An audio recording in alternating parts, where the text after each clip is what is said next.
Bonjour à tous, on se retrouve aujourd'hui pour une nouvelle vidéo sur ma chaîne YouTube Amateur de montres. Dans cette vidéo, je vais vous présenter ma Seiko King Turtle Save the Ocean, référence SRPE 39K1. Alors, je vais vous expliquer déjà un petit peu ce nom. Alors, King Turtle, c'est un nom qui est donné par les collectionneurs. Turtle, parce que tout simplement, elle a la forme un petit peu d'une tortue, hein, la forme du boîtier, il ressemble un petit peu à la carapace d'une tortue. Donc ça, c'est un nom qui est donné déjà depuis très longtemps, puisque les premières Turtle, donc elles sont sorties dans les années 70 quand même, hein. King, parce que c'est des nouvelles générations de Turtle, donc elles ont notamment une lunette céramique, une nouvelle forme de lunette d'ailleurs, et un verre saphir, ce qui fait que voilà, ça a tendance à plus briller qu'avant, et donc ça me fait vraiment penser à la couronne d'un roi, d'où le King. Je pense que c'est un petit peu par rapport à ça. Enfin, en tout cas, moi, ça me fait penser à la couronne d'un roi qui a tendance à briller du fait des métaux précieux. Bah voilà, là, il y a une petite métaphore avec la céramique qui brille, à mes yeux. Le Save the Ocean, tout simplement, c'est une gamme chez Seiko qui rend hommage au fond marin. Typiquement, en 2018, ça rendait hommage à la baleine bleue. L'année dernière, enfin, en 2019, ça rendait hommage au grand requin blanc. Et en 2020, nous avions un hommage à la Raymanta qu'on peut voir sur ce cadran quand je trouve voilà, on peut les voir, hein, notamment sur la partie relativement basse à côté de la trotteuse actuellement. En bas de la trotteuse, là où il y a la luminescence. Voilà, on peut voir qu'il y a 4 ou 5 Raymanta sur le cadran. Alors, pour mettre en contexte, avant de passer sur les avantages et les inconvénients, puisque c'est vraiment le but que j'ai envie de donner à cette série de vidéos, hein, vraiment vous parler des avantages et des inconvénients à mes yeux, toujours.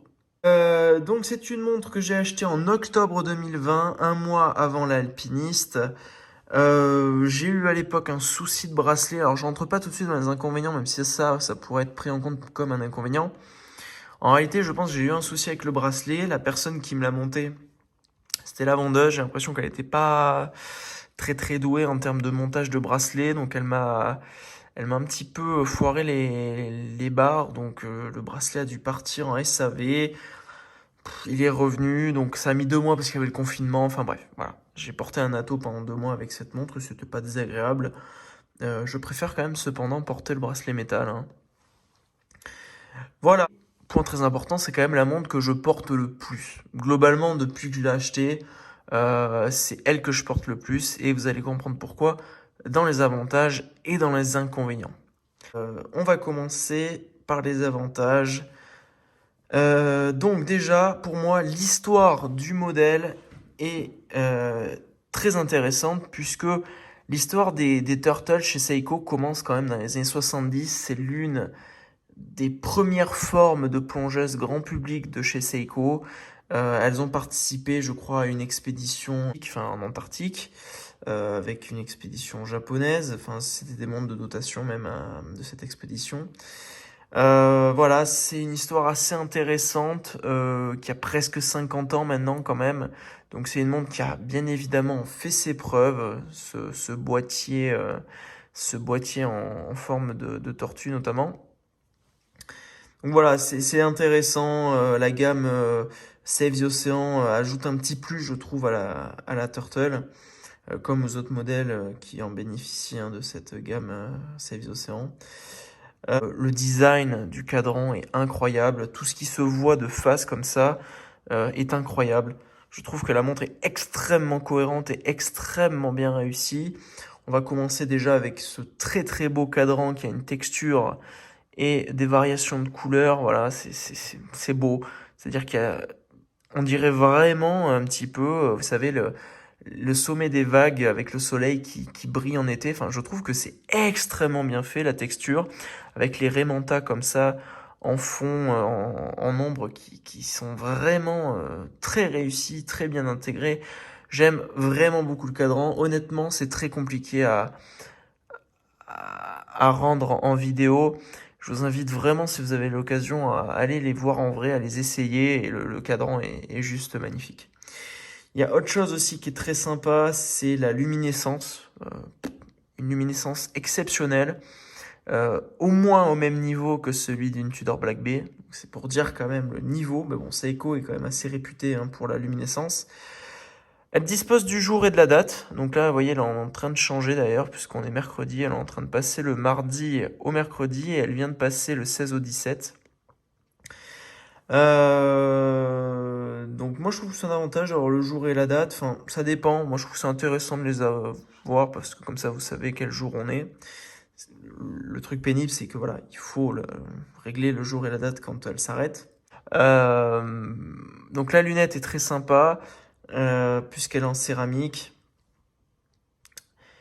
Il y a une bille de luminescence à 12 heures aussi, ça c'est intéressant pour une montre de plongée. Globalement, la face avant de cette montre ne peut que bien vieillir. Vous avez un verre saphir qui est inrayable, vous avez la céramique qui ne se raye pas, vous avez l'acier brossé en face qui ne subit pas vraiment les micro-rayures. Donc vraiment, je trouve que le choix des matériaux sur la face avant et le travail de ces matériaux sur la face avant est réellement très réussi. Voilà. Euh, pour moi, ce sont les avantages. Et ensuite, voilà, le polymiroir, ils en ont mis, mais il est sur le dessous. Donc je trouve qu'il est beaucoup moins sensible à la rayure. Et voilà. On a une montre qui est diver 200 mètres, donc typiquement elle répond à la norme ISO relative aux montres de plongée, donc, et elle est étanche à 200 mètres, donc c'est 200 mètres en réelle condition, hein, je crois, hein, quand il y a marqué diver 200 mètres. Après honnêtement, moi j'y apporte pas trop d'importance au mot diver pour ce qui est de la profondeur. Là où c'est plus intéressant le mot diver, c'est que du coup vous avez forcément tous les codes utiles à la montre de plongée. La luminescence à 12 heures, les index vraiment bons, les différentes aiguilles, la luminescence sur la trotteuse, la lunette unidirectionnelle, la couronne vissée, enfin voilà, vous avez vraiment tous les caractéristiques obligatoirement d'une montre de plongée quand il y a la notion diver chez Seiko et chez Orion aussi. D'ailleurs, en parlant de la couronne vissée qui est donc à 4 heures, je trouve que c'est une originalité, mais bon, c'est un standard aussi un peu chez Seiko. Et c'est quand même pas mal, parce que du coup, elle est quand même très protégée, je trouve, sans qu'il y ait besoin de faire d'excroissance dans le boîtier. Elle est pas mal encastrée dedans, et du coup, le boîtier lui-même la protège. Et ça, c'est bien. En plus du fait de sa position à 4 heures, elle est pas proéminente, elle ressort pas complètement comme si elle était à 3 heures. Voilà pour les points positifs. Le dernier est que c'est une montre qui est confortable. Elle fait peur parce que il y a marqué 45 mm de diamètre. Oui, donc elle fait 45 mm de diamètre, mais elle ne fait que 47,7 mm de hauteur et 13,2 d'épaisseur. Ça reste correct en termes d'épaisseur. Mais voilà, on a une montre qui est certes large, mais qui est pas si haute que ça. Typiquement, une Tudor Black Bay 41 mm, ça fait 50 mm au niveau de la hauteur. Donc c'est une montre qui finalement, elle est massive, oui, sur le poignet, je suis d'accord, mais elle n'est pas importable. C'est vraiment une forme de boîtier qui fait que la réalité n'est pas celle qu'on peut penser en voyant les 45 mm. En réalité, le diamètre de la lunette est plus proche des 41 mm que des 45, ce qui fait que concrètement, on a une montre qui ne fait pas vraiment ce qu'on pourrait penser d'une montre de 45 mm. Elle fait typiquement, je trouve, plus petite qu'une Samouraï. D'ailleurs, elle est plus légère qu'une Samouraï. Alors, les inconvénients, globalement, je trouve que c'est la finition, globalement. Regardez au niveau de l'index des 12 heures, le centre de l'index à 12 heures. Regardez le chemin de fer qui est entre la perle sur la lunette et l'index des 12 heures. Eh ben, ce n'est pas centré. Vous voyez, à 12 heures, sur le chemin de fer autour, ce n'est pas centré. Voilà. Alors, du coup, on pourrait croire qu'en fait, c'est le marqueur sur la lunette qui est pas bien centré, mais en réalité, le marqueur sur la lunette est parfaitement centré avec l'index dans le cadran. C'est la position de, de, de la minute à 12 heures qui est pas exactement au centre. Bref, bon, c'est un tout petit détail. c'est pas très grave. Peut-être remarque que c'est l'index des 12 heures. Bref, voilà. On voit qu'il y a un petit décalage. C'est pas très grave, mais bon. Voilà, je tenais à le noter. Honnêtement, je viens de le repérer en faisant la vidéo. J'avais jamais fait gaffe avant. Et ça va pas changer ma vie puisque, voilà, c'est la montre que je porte tous les jours. Elle subit du coup mon quotidien de viticulteur qui travaille globalement qu'avec les mains. Donc voilà, c'est ma montre qui subit le plus et pour le coup elle est quasiment intacte contrairement à mes montres qui ont beaucoup de polymiroirs. Autre point négatif, autre inconvénient, je trouve que c'est la qualité du bracelet. Alors oui, il est confortable, mais c'est vraiment du bracelet métal assez bas de gamme. Vous voyez, il y a beaucoup de jeux entre tous les maillons, il y a beaucoup de jeux même au niveau du premier dans le boîtier. Enfin voilà, c'est pas un bracelet d'une qualité extraordinaire. Je pense qu'il finira par prendre beaucoup trop de jeux au petit à petit, mais bon. Euh, voilà, la pointe de polymiroir sur le bracelet est pas trop mal puisqu'elle est assez petite, donc elle risque pas trop de prendre des rayures. Mais voilà, globalement, c'est pas un bracelet d'une immense qualité. Même le système de fermeture, je suis pas ultra confiant dessus. Alors oui, il faut lever ça, c'est vrai, mais quand vous appuyez en même temps sur les deux, vous voyez, vous pouvez l'ouvrir même sans ouvrir ça, en fait. Bon, voilà. C'est pas mal. Pour le prix de la montre, vous avez quand même un bracelet métal, mais bon, voilà, c'est pas le bracelet le plus qualitatif du monde. Beaucoup de jeux, et c'est pas idéal, quoi. Autre point négatif, alors je vous avais dit que la couronne vissée est un point positif, oui, mais c'est également un point négatif dans le sens où c'est pas super facile de la visser justement. Elle a tendance à... Des fois, vous commencez à la visser, puis vous apercevez qu'en réalité, elle ne s'est pas vissée jusqu'au bout, donc vous la dévissez, puis vous la revissez, et là, vous arrivez à la visser jusqu'au bout. Ça veut dire que vous prenez pas le bon pas de vis, donc c'est assez embêtant, c'est très gênant. Enfin, j'ai même peur à force d'abîmer le truc. Voilà, la sensation quand vous revissez le vis, c'est vraiment pas extraordinaire. Et le point négatif, mais bon, ça c'est... Mais de Seiko, c'est comme ça, c'est la précision. Voilà, elle a un mouvement 4h36. Alors ça m'inquiète un petit peu, elle est dans les tolérances, contrairement à l'alpiniste. Mais ça m'inquiète un peu parce que à l'origine, je me souviens quand je l'ai acheté pendant 1-2 mois, elle était à moins 10, donc elle tournait entre -8 et -10. Là, j'ai refait des tests ce mois-ci et la semaine dernière, elle était à -17,5, -20. Enfin, entre -15 et -20, on va dire, pour être large. Faudrait pas que cette précision continue de se dégrader de jour en jour, d'année en année, parce que d'ici 5 ans, parce que je compte la faire réviser dans 5 ans, d'ici 5 ans, la montre, elle sera à combien? -2 minutes aussi? Enfin bon, bref, je sais pas, on verra, peut-être que ça va se stabiliser. Mais bon, dans tous les cas, on est encore dans les tolérances, c'est pour ça que je critiquerai pas plus la précision, mais ça reste une précision tout à fait pas exceptionnelle, mais elle n'a pas de défaut contrairement à l'alpiniste. Je crois que c'est un calibre qui est entre -35 et +45. Alors c'est des tolérances qui sont juste ridiculement faibles chez Seiko. Enfin, je ne comprends même pas comment ils peuvent se permettre de faire des tolérances aussi grandes. Enfin, je crois qu'une Orient, une Orient Mako 3, que je trouve que c'est une très belle montre, je crois que son mouvement est fait du +25, -15. C'est-à-dire comme le 6R35. Et la montre coûte 250, 300 euros alors que celle-ci coûte le double. On a une précision donnée qui est moins forte. C'est inquiétant honnêtement. C'est des précisions. Ça veut dire que vraiment Seiko s'en fout un petit peu. C'est-à-dire que ils mettent leur mouvement et puis bon, voilà, ils ont pas besoin de trop le régler puisque de toute façon ils annoncent -35, +45. Bon, il y a quand même beaucoup de chances que vous soyez entre les deux. Ça fait 1 minute 20 je crois de tolérance. Bon, c'est bref. Vous avez compris ce que je veux dire, ils prennent pas beaucoup de risques en fait.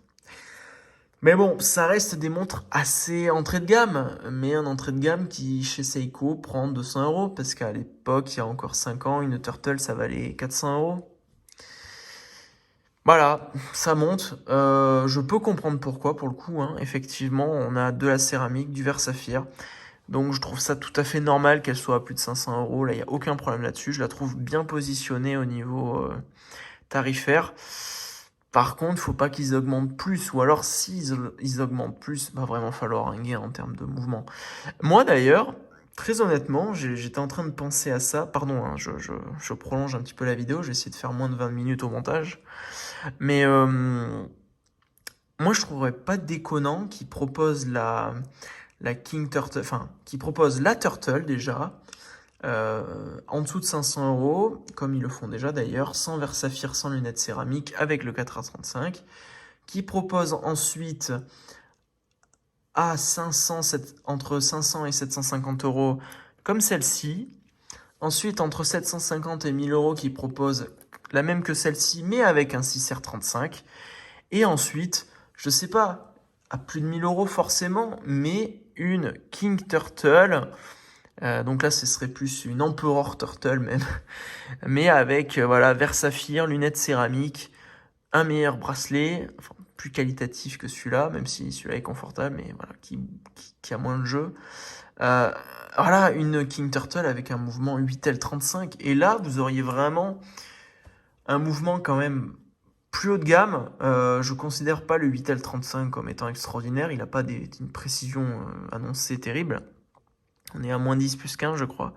Mais voilà, moi je trouve que si Seiko pouvait proposer ces modèles, tous ces modèles sur un calibre 8L35, ce serait vraiment cool.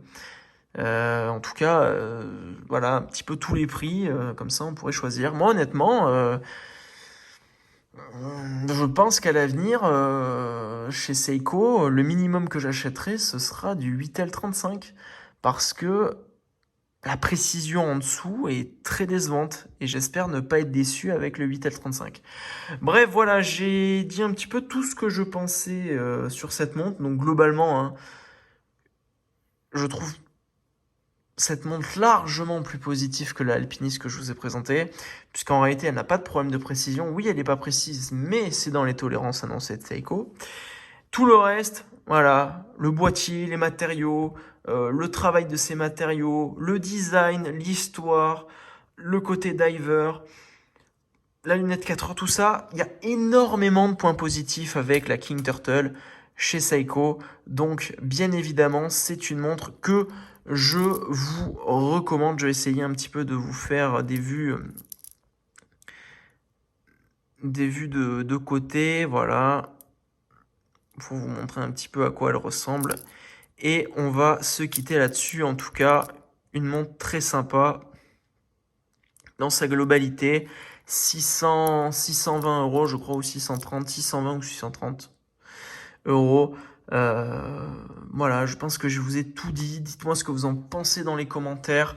Dites-moi si vous avez une Turtle. Enfin, partagez-moi vos expériences avec vos Seiko, avec vos King Turtle. Si vous avez des anecdotes en plus. Je rentre pas dans les détails au niveau historique, au niveau mouvement, etc. Dimension, tout ça, parce que je le fais tout simplement sur la chaîne de Montre ton calibre et j'ai présenté cette montre il y a déjà quelques mois sur la chaîne de Montre ton calibre, vraiment en détail avec un plan très précis. Même si là j'ai un plan hein, pour vous lister les avantages et les inconvénients, mais voilà, on n'est pas dans le factuel, on est aussi dans le ressenti et le retour client.